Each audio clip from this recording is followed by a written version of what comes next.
Hi everyone and welcome back to my Tech Explore YouTube channel. In this video, I would like to talk about how to remove a YouTube warning strike, step-by-step guide. You've ever been troubled by those pesky warning strikes on your YouTube channel? Worry no more.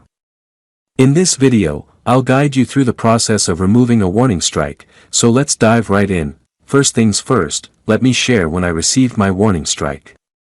It was back on November 20th, 2019. Now, for those of you who might be wondering what a warning strike is, it's related to YouTube's community guidelines. If you violate these guidelines, you might get a strike, but fear not, I'll show you how to remove it. To begin the process, you can even do this from your mobile device.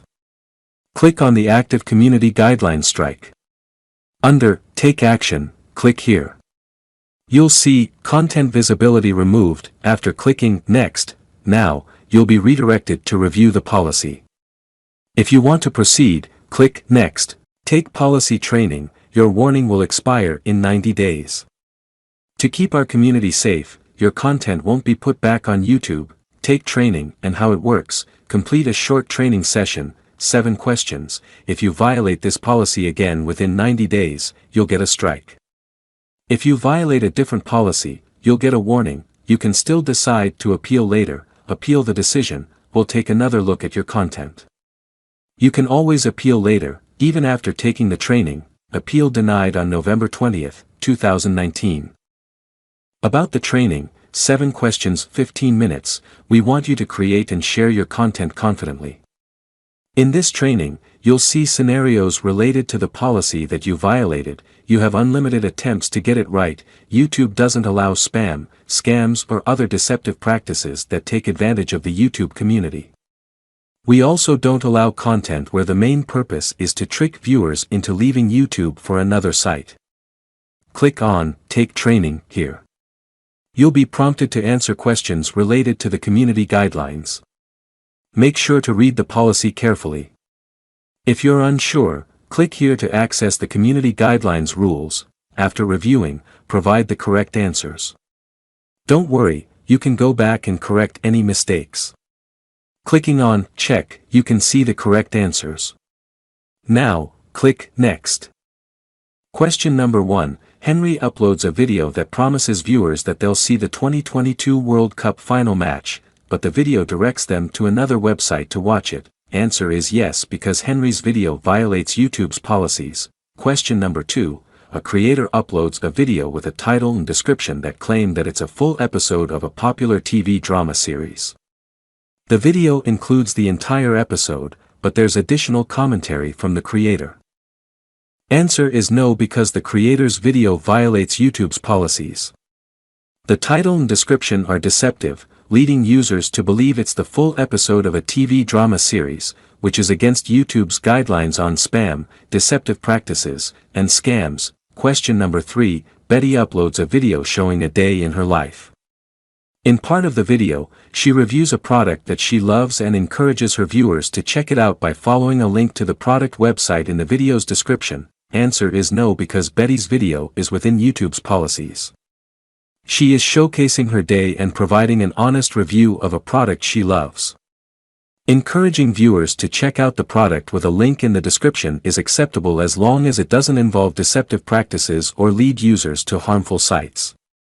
Which, in this case, it doesn't. Question number 4. Marco uploads a video titled, More Info on New Products. The video advertises the products that his small business sells and includes a phone number that viewers can call to learn more. Answer is no, because Marco's video appears to comply with YouTube's policies. The title accurately represents the content as providing information about new products. Including a phone number for viewers to call and learn more about the products aligns with showcasing products or services. As long as the video doesn't deceive users, redirect them off-site improperly, or engage in harmful practices, it should be in adherence to YouTube's policies. Question number 5. Raul uploads a video with a title and thumbnail that make viewers believe that the video contains a full movie, but it's really only the trailer. Answer is yes, because Raul's video seems to violate YouTube's policies. If the title and thumbnail mislead viewers into thinking they will see a full movie when it's actually just the trailer, it falls under deceptive practices. YouTube prohibits content that tricks users into believing it's something it's not. Ensuring accurate representation in titles and thumbnails is crucial to comply with the platform's policies. Question number 6. thsi uploads a video with the title Unboxing and Review, Best New Tablet on the Market. The video's thumbnail shows a photo of the tablet. However, the video only includes a picture of the product and a link to another website that contains the review.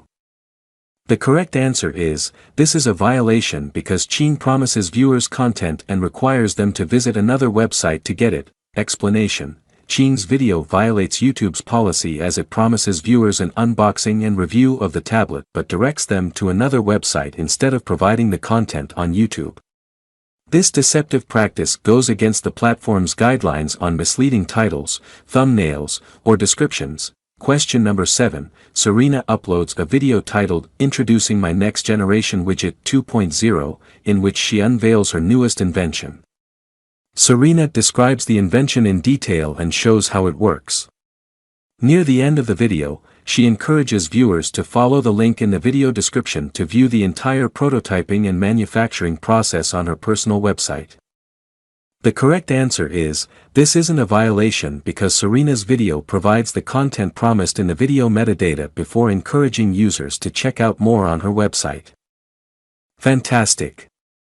Training complete. Now, click on Close Training. You'll notice that your strike will be removed once the training is completed.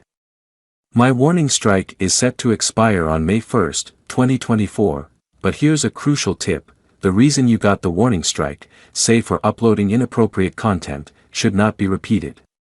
If you violate the same rule within 90 days, the strike will come back.